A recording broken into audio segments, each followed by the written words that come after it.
भाई साहब, दुनिया एकदम सही कहती है कि भाई कुछ पाने के लिए तुम्हें कुछ खोना पड़ता। सुधर की आज तुम्हारा भाई मंदिर में गया और एक दिया विया लगाया और भगवान से एक स्कॉर्पियो मांग ली।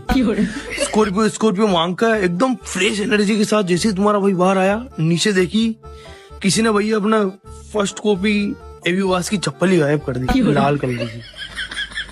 अभी तक तो भैया कुछ पाया भी ना भाई। एक दिया लगा कर अंदर आया, इसमें बाहर भैया 150 का नुकसान चला गया। जो तरीके अंदर जाकर मैंने वापस दिया हुए देखा तो वो भी बुझ गया भैया। मान लो भाई स्कॉर्पियो की बात तो कैंसिल होगी, पर अपना तो पहले ही 150 घाटा चला गया ना भैया। और दूसरे की ये सब तो छोड़ो भैया, चलो चप्पल चलो मानी घूम गई।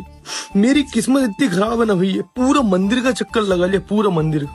एक भी चप्पल मुझे ना मिली भैया। एक बढ़िया चप्पल मिलती तो भैया मैं भी पहन के चला जाता ना घर पे दूसरों की, पर ना अब तो भैया बिना चप्पल ही स्कॉर्पियो में बैठना पड़ेगा जीवन में। ये सही ना करा भैया तुमने। कौन सुअर मेरी चप्पलों